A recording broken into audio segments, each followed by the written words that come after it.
just a few hours before he was crucified, gathered around the table with originally the 12 and then with the 11, because one had left into the night.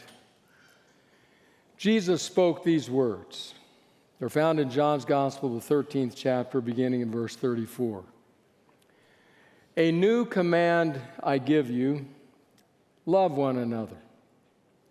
As I have loved you, so you must love one another. By this everyone will know that you are my disciples, if you love one another. So I have a question. It's a beautiful statement that Jesus made 2,000 years ago and a world away to a group of followers, of disciples who were very committed to him. Would Jesus, to his followers, make the same statement today, 2,000 years later, a world away, in politically fractured America? So let's just suppose that Jesus lived among us today. And this afternoon, you and I are invited over to a friend's house for a Sabbath meal, some conversation, some good friendship. And so we go, we join together. Jesus is at the table, we're at the table. The blessing is offered, the meal begins, and at some point, a person known to be a Republican says, Jesus, you need to understand that Donald Trump may be a bit uncouth, but he's trying to save the country. And immediately a person who is known to be a Democrat says, save the country? What are you talking about? He's destroying the country. It's immoral what he's doing, to which the Republican replies, immoral? I'll tell you what's immoral. What's immoral is to be elected to serve the country and have no borders. That's what's immoral. And the Republican, and suddenly somebody shouts over and says, look, it's Sabbath lunch. If we're talking politics, I'm leaving. And then finally, rather quiet, timid person says, Jesus, why don't you and I go out in the garden and we'll talk together and walk together, and you can tell me how I am your own. Wow. What would Jesus say? What would he say to us, 21st century Southern California local church? Would he say the same thing he said to them all those years ago? If we're going to try to answer that question with any reasonable chance of being right, we probably need to know something about who was in that group. Who made up that gathering that night, shortly before his crucifixion, to whom he first uttered those words. Maybe the best place we can get a sense of what happened is to go to Luke's Gospel, chapter 6. I want to set the context in Luke 6. It's a key moment in Jesus' life and in the life of his mission, this mission of announcing the kingdom of God. We'll read in a moment that it's either late afternoon or early evening, and Jesus climbs a mountain. We're tempted to read that as a topographical statement. But that's not it. What it is a theological statement. Because Luke is writing against the backdrop of the Old Testament, where the mountaintop was understood to be the place where God revealed himself. So Jesus is climbing the mountain to seek an encounter with God, and he will spend the night praying on the mountain. Now understand that Luke, more than the other three gospel writers, has a deep interest in Jesus' prayer life. He shows us Jesus praying before key events like this one. So that's the context. He has crowds following him. In those crowds, there's a smaller group of disciples, people who follow him regularly, aren't just looky-loos. But tomorrow, he's going to, from those disciples, choose 12. And those 12 will become apostles. A disciple is someone who follows Jesus. We're on that lifelong, life-changing journey with Jesus together here at LUC. That's a disciple. An apostle is someone who is sent for him, someone who is an ambassador for him, sent to help him build the kingdom he's been preaching. That's going to happen tomorrow. That will be something that makes up the foundation stones of this new edifice he builds. So Luke 6, verse 12. One of those days, Jesus went out to a mountainside to pray and spent the night praying to God. When morning came, he called his disciples to him and chose 12 of them, whom he also designated apostles. They're not just disciples, they're apostles. Simon, whom he named Peter, his brother Andrew, James, John, Philip, Bartholomew, Matthew, Thomas, James, son of Alphaeus, Simon, who was called the Zealot, Judas, son of James, and Judas Iscariot, who became a traitor. It's a list. Trying to understand if what Jesus said to this group of people, he might also say to us today. So just a few brief observations about the list, and then I want to land on 3 of the names and invite you to consider them with me. So first of all, this is a list that appears 4 times. Matthew, Mark, Luke, and Acts at the beginning of the early church. In every one of those lists, Peter is the first one. He's the first one named. He's the leader. He's the spokesperson. He's the one that seems to stick his foot in his mouth with regularity and without shame. Peter is the first one named. But so too, in each of the lists, there are 2 sets of brothers named at the beginning, because Peter is one of those brothers. Peter and Andrew, James and John. They are named each time at the beginning, though their positioning varies somewhat. Also, just know that in this list, there are disciples who appear to have more than one name. Take Bartholomew, for example, that is called Bartholomew in Matthew, Mark, Luke, and Acts, but in the Gospel of John, with some scholarly sleuthing by different New Testament scholars, it appears that the same person is known as Nathaniel. So he appears to have 2 names, like many of us do, a first and a middle name. But he's not the only one. Peter has 3 names. He's called Peter, he's called Simon, he's called Cephas, his Aramaic name, and so too do some of the others. But the thing that most compels me today are not those details, but 3 of the names on the list. We're sitting around this table. Jesus is there. We're wondering, would you say the same thing to us that you said to them? We are so fractured, it's a different world. You better bring maybe a different message. What would he say? 3 names. Matthew the tax collector, Simon the Zealot, Judas Iscariot. So we begin with Matthew the tax collector. I've been trying to think this week of how we can create within ourselves the same kind of visceral, emotional response to Matthew the tax collector as the people in the world of Jesus would have had. So I've thought of 3 names, 1 more historical, 2 closer to us. First name is Benedict Arnold.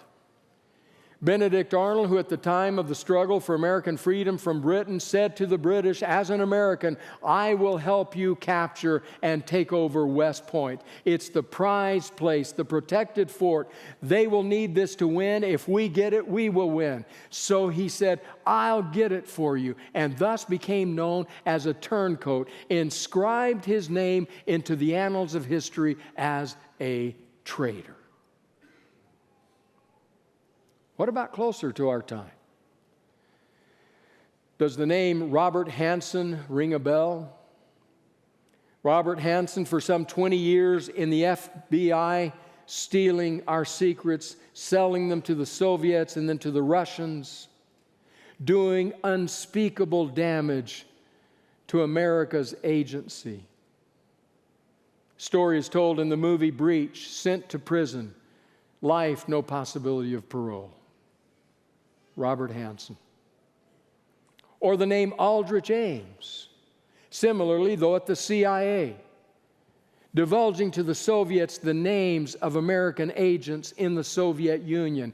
It is believed that the work of Aldrich Ames led directly to the capture and death, the execution of at least 10 U.S. agents and maybe many others. Story told in the made-for-TV movie Aldrich Ames, Traitor Within. He too, along with Benedict Arnold, along with Robert Hansen, inscribed into history the word traitor beside their name.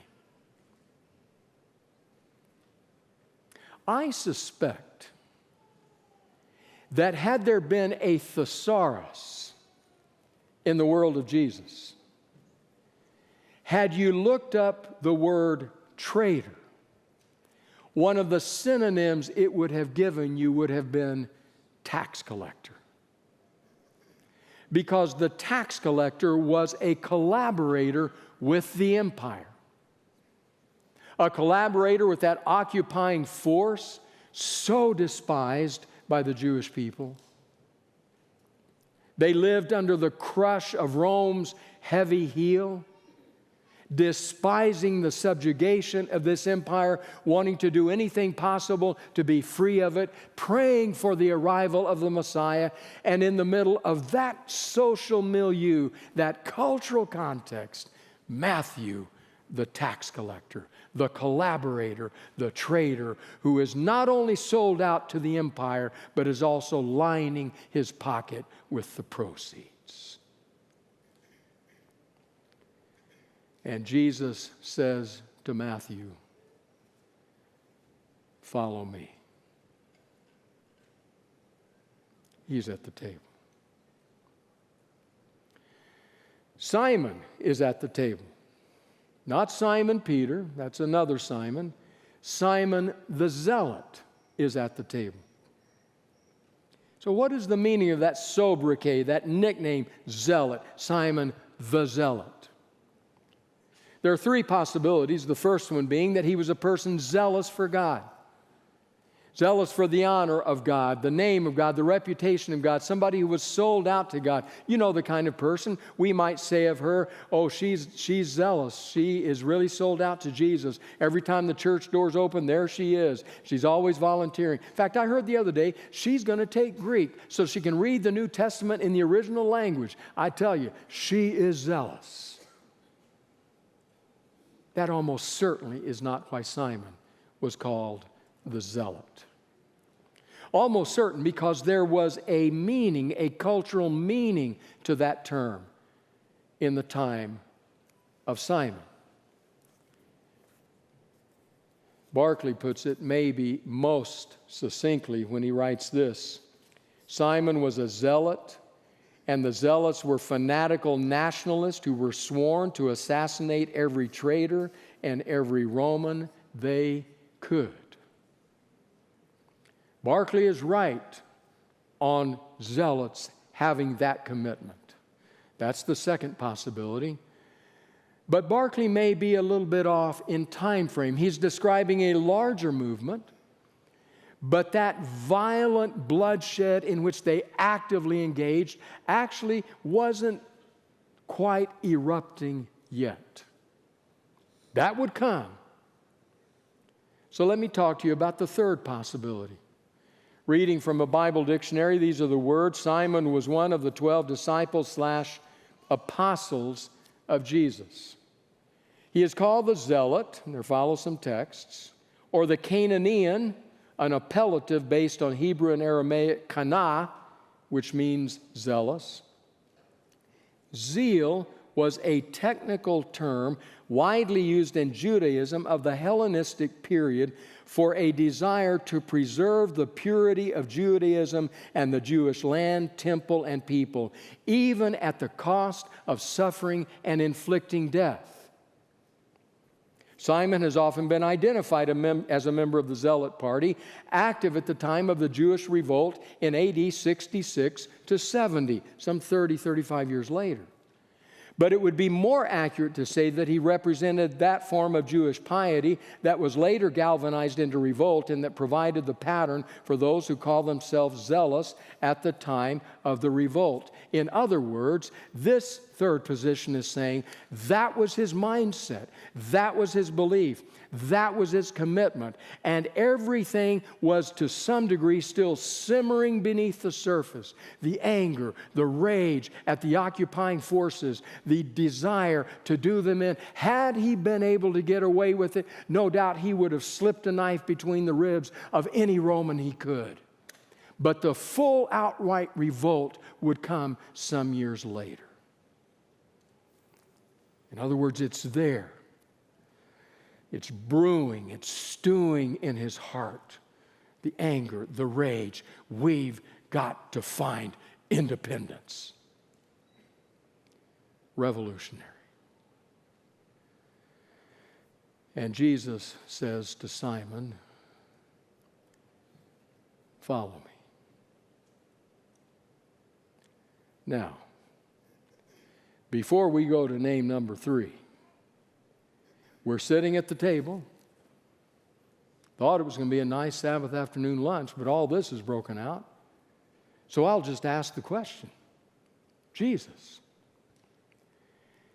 with all due respect, what are you doing? What are you doing? Matthew, the tax collector, the collaborator? Simon, the zealot, the revolutionary? That's crazy. I'm sorry, but I just got to name it. Do you know how much immeasurably harder you have just made your task? Including both of these people in the same group? What are you thinking? Profoundly different political commitments. The third name, Judas. Now, you may have noticed what Luke does at the end of the list. He's the only one who does this in this setting. He doesn't do it in Acts, but because Judas Iscariot by that time has ended his life. But neither Matthew nor Mark do it. Luke does it. He saves the last two for the two people both named Judas. And Judas, son of James, and Judas Iscariot, who became a traitor. Last two on the list, Judas. I don't know why, I just had an image of Judas, son of James, running around a lot of the time saying, I'm Judas, not Iscariot, not Iscariot. Please don't get me confused. Son of James. In fact, why don't you just call me son of James? Forget the Judas. I'm son of James. Even maybe into the early church, before all the stories had gotten out that Judas Iscariot was no more. Don't call me Iscariot. That's not me. Well, Luke here just lays them side by side. Judas, son of James, Judas Iscariot, who became a traitor. What about this Judas Iscariot? What are we to make of him? First of all, the words of Grant Osborne, New Testament scholar, says the name Iscariot in Judas Iscariot means either man of Kerioth, a village 12 miles south of Hebron in Judea, or is a reference to the Sicari, a group of assassins. Quite unlikely, most biblical scholars feel. Or it could be an Aramaic term meaning the false one. The first is the most likely. It designates his hometown in the same way the Nazarene did for Jesus. Judas Iscariot, Judas, man of Kerioth. The reason that's of interest is if he is from Kerioth, as it seems to be the case, then he would be the only non-Galilean in the group. Now, the reason that's interesting is that the Galileans coming from Galilee were viewed somewhat as coming from a backwater area. an area where people were hotheads, an area where people weren't always that well educated, an area where people couldn't always be trusted. And yet down in Judea, where you're closer to Jerusalem, and especially if you're from Jerusalem, you are close to the center of political and religious and economic power. Judas, in the stories that are told of him in the Gospels, seems to match that. Man of Kerioth, to be respected, knew what he was about, could help Jesus get this job of establishing a kingdom done and done right. Judas Iscariot.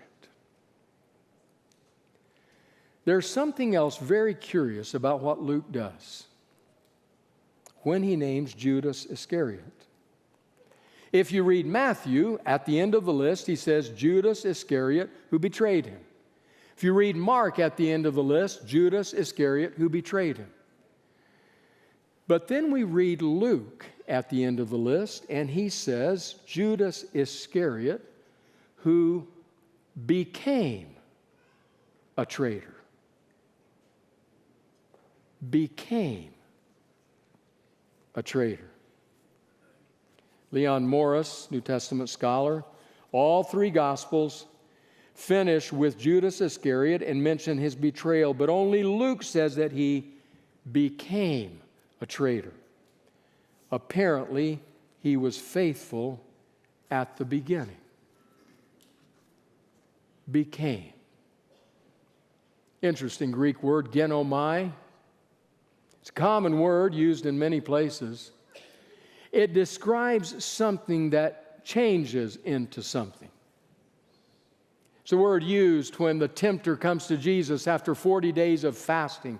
If I could paraphrase it in my own words, he comes to Jesus and says, look around you, look at all these stones. A lot of them in that area, flat, kind of roundish looking stones, resembling the flat bread of the day. Comes to Jesus, you're hungry, aren't you? I can tell you're hungry. Well, look at all of these. Look at all these. They can become genomai, bread. Make them become bread. They are stones. They can become, at your command, Jesus, bread. It describes some kind of transformation. And Luke, when he writes the list of disciples become apostles, at the end says, and Judas Iscariot, who became a traitor. Apparently faithful at the beginning. So what happened? What happened along the way?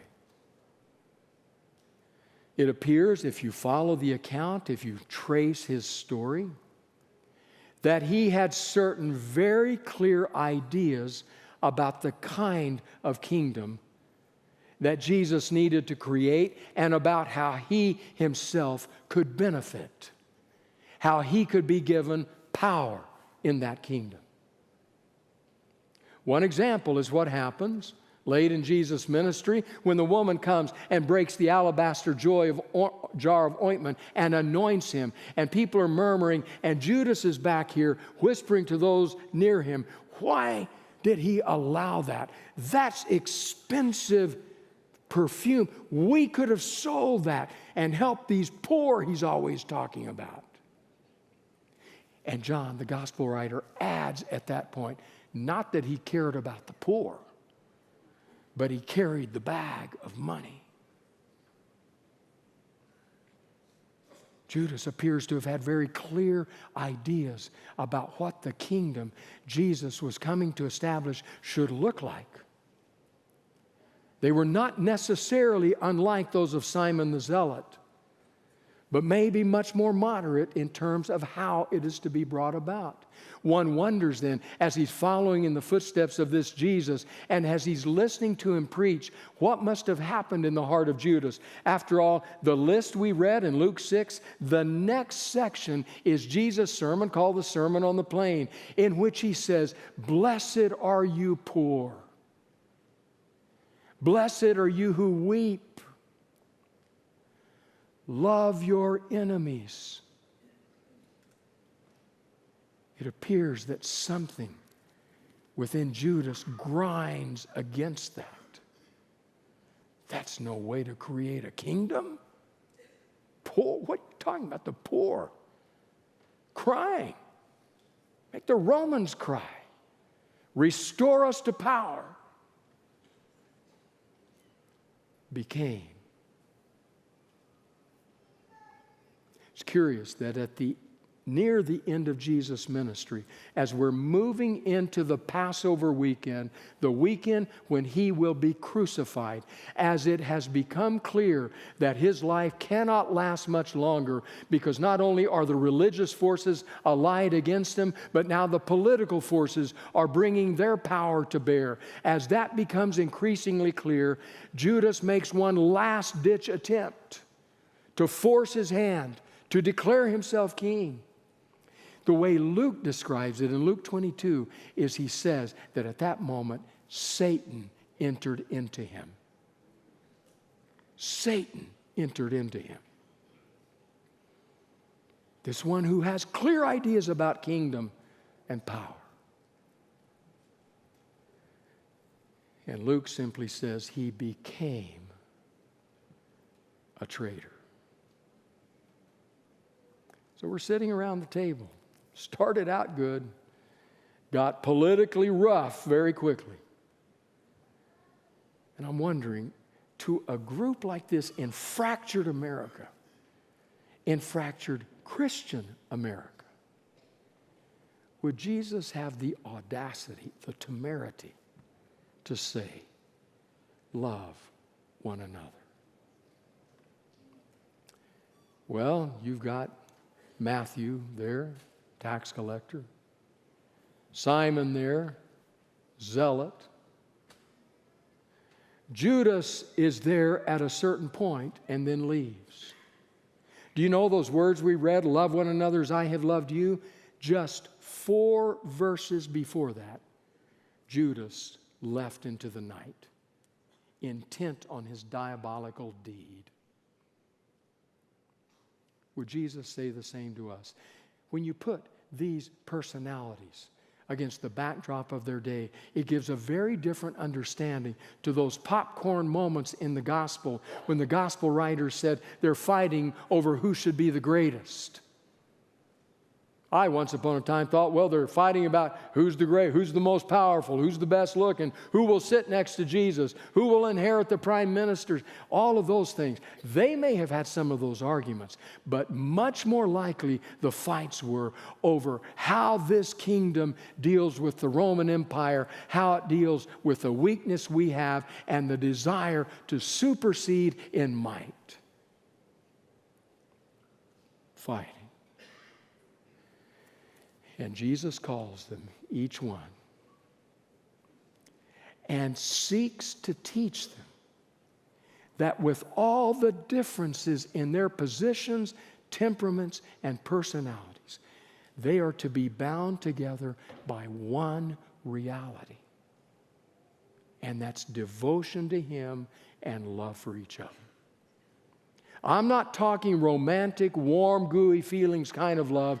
The kind of love Jesus calls us to is a love that is deeply self-sacrificing, that takes action in the interest of the other whom we don't even like. Still being willing, by the power of the Spirit, to act for their good. Would He say that again to us? He said it to that fractured group. Our son Austin sent me a text a couple of weeks ago. We were talking, he found out I was preaching on this topic, and I think he immediately began to fast and pray for his father. But he sent me a text. In the text, he said, on this podcast episode, he was listening to a podcast, something was said that stuck with him. He said, on this podcast episode, the guest talked about his faith and how it has played such a big role in his life, and he said something, these are Austin's words, he said something that has stuck with me. This is what the guest said. You only truly love God as much as you love the person you love the least. I'd run across that sentiment on other times, but it was a reminder, and it set me back again. I thought about a couple people on the right, and a couple people on the left, and a couple people in leadership, and a couple people on the news, and I thought, Jesus, have mercy. You only truly love God as much as you love the person you love the least. But that's not what hit me the hardest. What hit me the hardest was this, that the guest said on the podcast. In other words, the test of Christianity is not, do you love Jesus? Because Jesus is pretty lovable. The test of Christianity is, do you love Judas?